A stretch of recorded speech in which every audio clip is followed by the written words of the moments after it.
here's the thing. You've got most of the market going, I can't buy a house because they're too expensive. That's not true.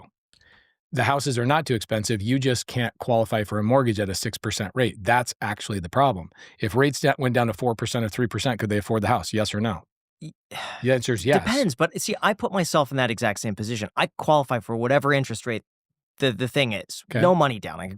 I just see such a big discrepancy between what I could rent a house for and the cost of owning. Oh, And when I see yeah, that, I I agree. think, why on earth would I buy something right now when I could rent it for half the cost? Okay, here's the reason why. You guys should Google this. This is commonly comes up with my friend Grant Cardone and other people go, you should rent a house. No, you shouldn't. You should own your house. And the reason being is because 99% of your audience is not as smart as you or as me. They're not as seasoned in business quite yet.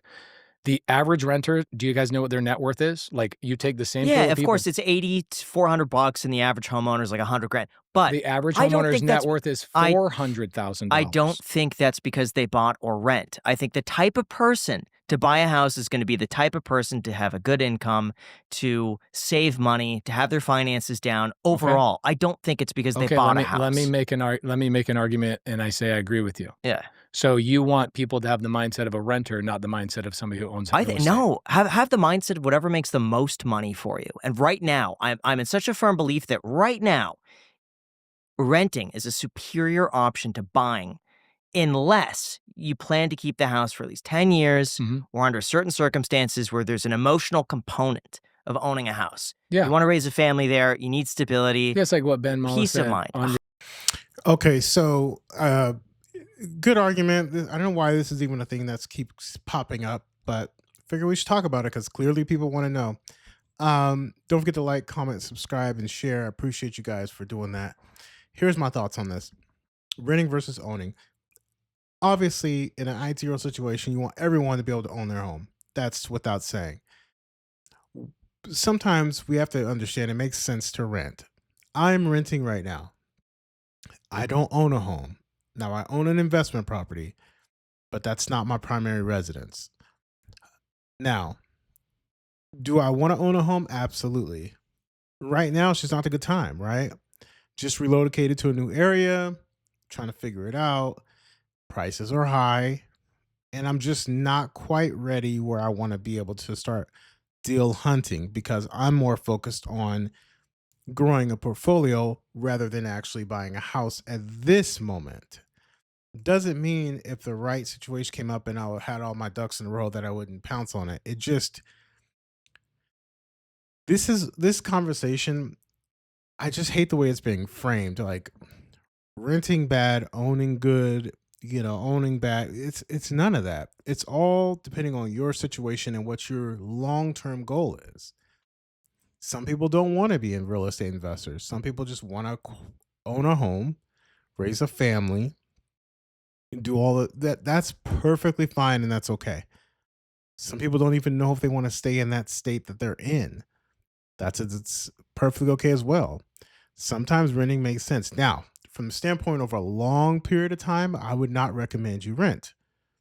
If you're going to be renting it just doesn't make sense financially. But there are times where it's like you want to rent for 2, 3, 4, 5 years.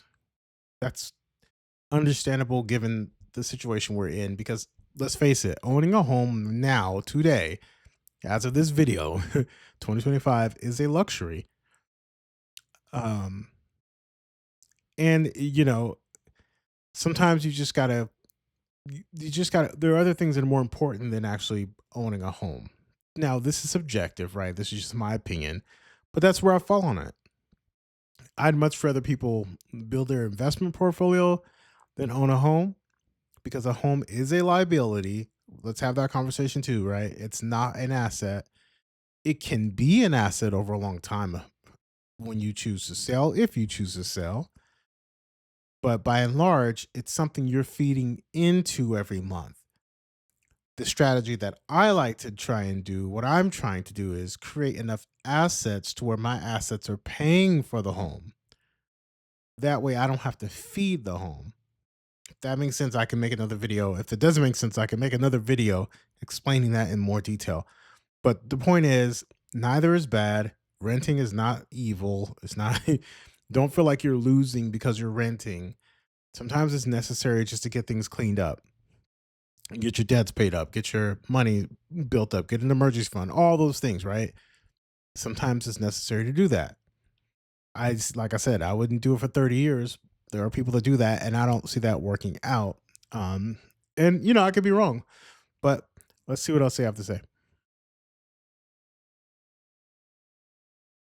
Your Hun- podcast, he's like, this is my personal home. What do I care if it 100%. cash flows? 100%. Same thing for me. but If you I have a s- wife, you have kids, it's like you should own the house. Definitely. Yeah, yeah. Definitely. But I think if you're in your 20s or 30s and you look at it purely from a If you're financial Jack, standpoint, for example, yes, I agree. just a financial standpoint, at today's prices, to me, I think it's a no-brainer to rent if you would be disciplined enough to save the difference. And you think that because the interest Most rates people are don't high have a enough that difference. your payment would far supersede what your monthly payment would be if you got a loan? It's not just interest rate, it's interest rates and prices. Because if Okay. prices came down to a certain point, but interest rates were at 8%, Mhm. you could make the argument that, okay, it's just how does it compare to any other option out there? It's also just cost of ownership. And that includes a bunch of other Yeah, things, tax yeah, insurance, totally. stuff like that. But the problem is that, yes, Graham's assumption is that people are as smart as him. The reality of the situation is that most aren't. And so if you tell someone to rent instead of buying so they can save the difference, like, I don't think anyone's gonna do that. I have so many Here's- friends. Okay, so this is my argument. This is exactly I my have argument. so many friends my age. I wanna chime in that so badly I have here. so many friends my age, and I'm not gonna say their names. Jack, I'm saying your name. It's not me. It's a different Jack. He's lived with his parents for a few years, and he could have saved the amount of money that he would have spent on rent if he didn't live with his parents. And he could have a down payment on a house right now, but he hasn't. Okay, so that's a Yeah, but- smart person. He's a smart I think guy, mechanical engineer. Graham and I are very different people, and I appreciate the type of people Graham represents. I operate better with pressure on my back. I just do. Meaning, if I have a kid coming, I'm going to work harder. Right? What did Alex Hormozy say? He's said this a dozen times. He's like, if you have more kids, it's statistically shown that because of the pressure of having kids, you are going to earn more money. I think you have to alleviate the optionality that you give people of saying, well, save the money and invest the rest. They ain't Yeah. going to do that. Look at They're how not going to. Look at how that turned out with college student loans. Do you I think that put pressure on people to make more money when they're No. graduating $100,000 of student loan No. debt? No. I think I don't disagree with you on that. I think there could be a situation, and this is my hot take. In 20 years from now, we look back and say we forced down buying a home as the American dream, just like we did with a college education. Mm. And man, maybe that wasn't the right choice. I think you're right, but that I agree with Graham on that one. I think that we've been accustomed to you got to go to college, get a good job, et cetera, et cetera, et cetera. When we know not everyone that has a college degree is going to find a good job. Excuse me. Not everyone that, just because you get a 4-year degree doesn't necessarily guarantee you anything.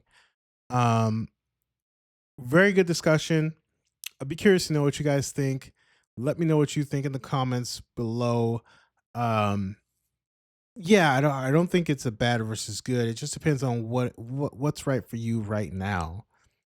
So don't forget to like, comment, subscribe, and share. And I'm going to leave a link in the description for this video if you guys want to watch the full thing. But renting versus buying just all depends on what your goals are. So hope this helps. Let me know what you guys think, and I'll see you on the next one.